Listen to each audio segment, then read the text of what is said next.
ঠাকুর মা স্বামীজির শ্রীচরণে ভক্তিপূর্ণ প্রণাম জানিয়ে আজকের নিবেদন যুগপ্রবর্তক বিবেকানন্দ স্বামী অপূর্বানন্দ।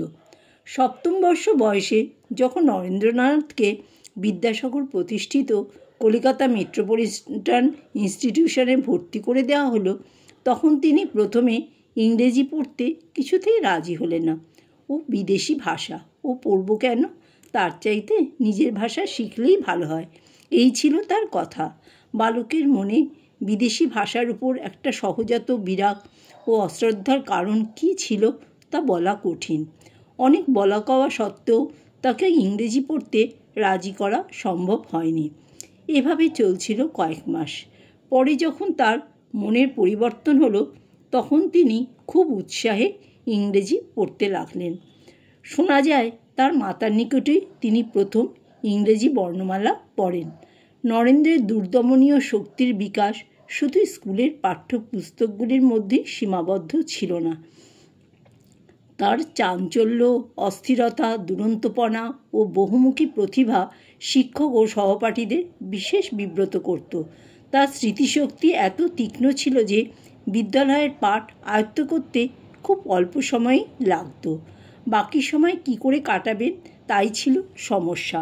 নরেন খেলাধুলায় ওস্তাদ, রান্নায় ওস্তাদ, আবার ওই বয়সেই পাড়ার ছেলেদের নিয়ে যাত্রার দল করেন, থিয়েটারের পার্টি, ব্যায়ামাগার, কুস্তির আখড়া, আরও কত কী।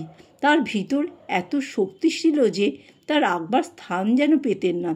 সর্বক্ষণ কিছু না কিছু করা চাই। পুরাতন কলকবজা কিনে এনে গাড়ি বানালেন। তখন কলিকাতায় সবে গ্যাসের আলো হয়েছে। নরেন্দ্র সঙ্গীদের নিয়ে লেগে গেলেন গ্যাস তৈরির কাজে। মার্বেল খেলা, ছুটোছুটি, হুটোপাটি, ঘুষোঘুষি, লাঠি খেলা, তরোয়াল খেলা, লম্ফঝম্প, সাঁতার কাটা, সব কিছুতেই তিনি প্রথম স্থান অধিকার করেন। তিনি ছিলেন একজন শ্রেষ্ঠ শিল্পী। সন্ন্যাসী হবার স্বাদটা কিন্তু তার মজ্জাগত ছিল। সন্ন্যাসী হবার স্বপ্ন তিনি দেখতেন বাল্য থেকে।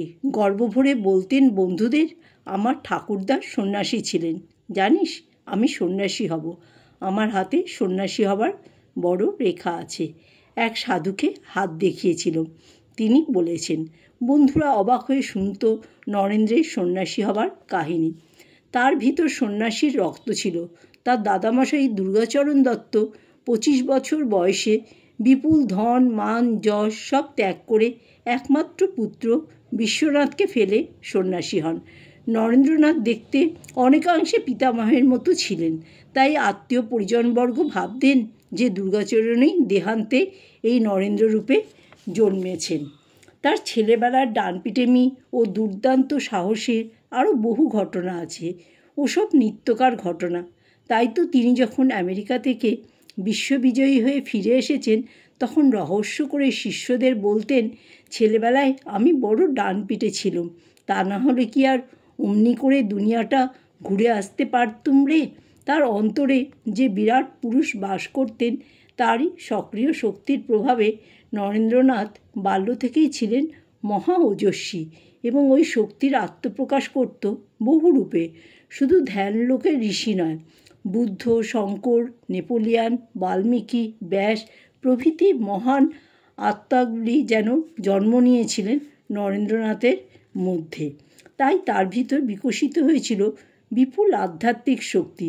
ব্যষ্টি মুক্তি নয়, সমষ্টি মুক্তির সাধনা, দয়া দাক্ষিণ্য, পরদুঃখ কাতরতা, সাম্য, মৈত্রী, স্বাধীনতা, আত্মবিশ্বাস, তেজ, বীর্য, স্থৈর্য, ধৈর্য, দৈহিক ও মানসিক বল, ঐহিক ও পারত্রিক জ্ঞান, সর্বোপরি অপ্রতিদ্বন্দ্বী নেতৃত্বের ভাব।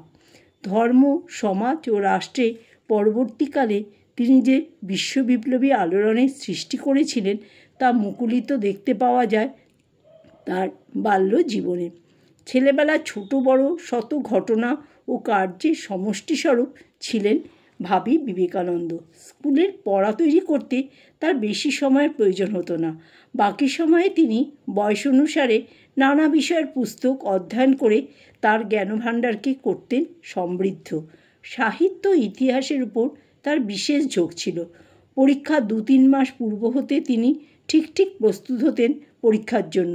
এবং বরাবরই কৃতিত্বের সহিত পাশ করে গিয়েছেন। শরীরও তার খুব বলিষ্ঠ ছিল।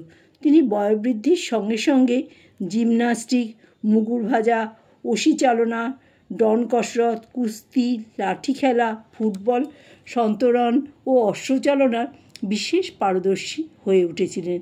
আবার সঙ্গে সঙ্গে রন্ধন, সঙ্গীত, হাস্যকৌতুক, রঙ্গপরিহাস সব কিছুতেই তিনি ছিলেন বিশেষ পটু।